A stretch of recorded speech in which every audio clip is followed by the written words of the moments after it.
బాబు హరీష్ రావు మాట్లాడుతున్నా. ఏం పేరు బాబు? చెప్పు బాబు. మా చిన్న కోడు సార్, మాది చిన్న కోడు. చెప్పు బాబు. అంటే మాది చిన్న కోడు నుంచి ఇలాంటికుండా పోవడం సార్, చాలా ఇబ్బంది ఉంది సార్. అప్పుడు సార్, అప్పుడు దాదాపు సార్ మన బీఆర్ఎస్ ప్రభుత్వం ఉన్నప్పుడు రోడ్ శాంక్షన్ అయింది సార్. అది అవును.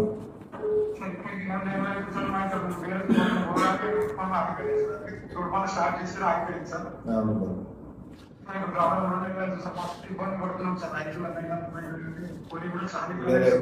మీరు చెప్పింది చాలా ఇంపార్టెంట్ బాబు. నేను యాక్చువల్గా అప్పుడు కేసీఆర్ గారి ప్రభుత్వంలో మన సిద్దిపేటలోని ఎల్లమ్మ గుడి నుంచి చిన్న కోడూరు వరకు 4 లైన్ రోడ్ శాంక్షన్ చేయడం జరిగింది. ఆ 4 లైన్ రోడ్డు దాదాపు 70-80% పని కూడా పూర్తయింది.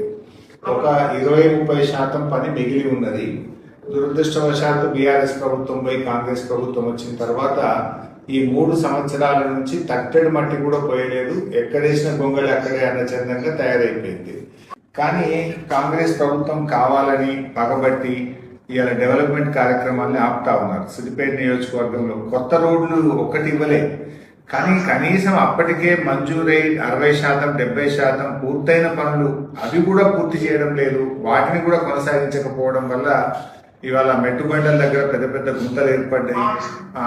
చిన్న కోడూరు నుంచి మీరు అన్నట్టు ఇల్లంతకుంట పోయే రోడ్లో కూడా అటు చౌడారం వైపు కూడా అన్ని రోడ్ల మీద గుంతలు ఏర్పడ్డాయి. ఈవెన్ అలీపూర్ దాటినాక కూడా రోడ్డు మీద కొన్ని గుంతలు ఏర్పడ్డాయి. ఈ విషయం నేను పదే పదే అధికారుల దృష్టికి తీసుకెళ్తున్నాను. అసెంబ్లీ ద్వారా ప్రభుత్వం దృష్టికి తీసుకుపోతున్నాము. ఈ ప్రభుత్వం ఏంటంటే మాటలు ఎక్కువ, చేతులు తక్కువ. ఆయన ఆర్ఎండ్బి మినిస్టర్ అంటాడు, ఎక్కడన్నా రోడ్డు మీద గుంత పడితే నాకు ఫోన్ చేయండి, నాకు ఫోటో పెట్టండి అంటారు. అసలు గుంత లేని రోడే లేదు ఈ తెలంగాణలో. ఏ రోడ్డు చూసినా గుంతలే అయిపోయింది. కనీసం కొత్త రోడ్లు వేయడం కాదు కానీ గుంతలు కూడా పూడ్చలేనటువంటి చేతగాని ప్రభుత్వం ఇవాళ ఈ కాంగ్రెస్ ప్రభుత్వం.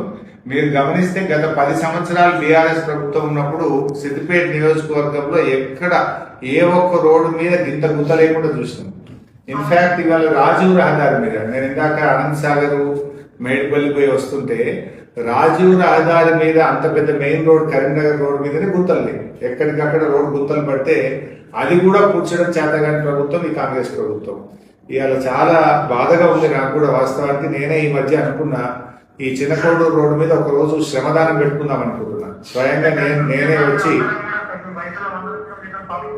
ఒక రోజు వచ్చి శ్రమదానం పెట్టాలి ఈ చిన్నకోడూరు రోడ్డు మీద. ఆ శ్రమదానం చేస్తారన్నా ఈ కాంగ్రెస్ ప్రభుత్వం కళ్ళు తెరుస్తుందేమో, మొద్దు నిద్రపోతా ఉంది. ఒకరోజు శ్రమదానం ప్రోగ్రాం పెట్టుకొని, అది ఆర్ఎండ్బి రోడ్డు, మెయిన్ రోడ్డు, మండల head quarter road, inter district road మీద కూడా కనీసం గుంతలు గుంచకపోతే అసలు ప్రభుత్వం ఉన్నట్ట లేనట్ట అర్థం కానటువంటి పరిస్థితి ఉన్నది. తొందరలోనే నేను ఒక రోజు శ్రమదానం పెట్టుకొని ఆ రోడ్డు మీద పెద్ద ఎత్తున నిరసన కార్యక్రమం కూడా పెడదామనుకుంటున్నా. ఇప్పటికో కనీసం ఆర్ఎండ్బి మినిస్టర్ కోమటిరెడ్డి వెంకటరెడ్డి గారికి 5-6 ఉత్తరాలు రాసిన, ఆర్ఎండ్బి ఈఎన్సీ గారికి ఉత్తరాలు రాసిన, ఎస్సీ ఆర్ఎండ్బి గారితో రివ్యూ మీటింగ్ పెట్టి మాట్లాడినా, అసెంబ్లీలో 3 సార్లు మాట్లాడినా, బడ్జెట్ సందర్భంగా కట్ మోషన్లు పెట్టినా, అయినా ఈ ప్రభుత్వంలో ఏమాత్రం కూడా చలనం లేదు. డెఫినెట్ గా కొద్ది రోజుల్లోనే పెద్ద ఎత్తున ఒక నిరసన కార్యక్రమాన్ని మీ చిన్నకోడూరు రోడ్డు మీద పెడతామని మీకు తెలియజేస్తున్నా. ఏది పెట్టినా మీ అందరికీ ఇబ్బందిని నేను అర్థం చేసుకుంటా. మేము ఇంకా ప్రభుత్వం మీద ఒత్తిడి పెంచడానికి, ఆ సమస్య పరిష్కారం చేయడానికి నా శాయశక్తులా కృషి చేస్తాను.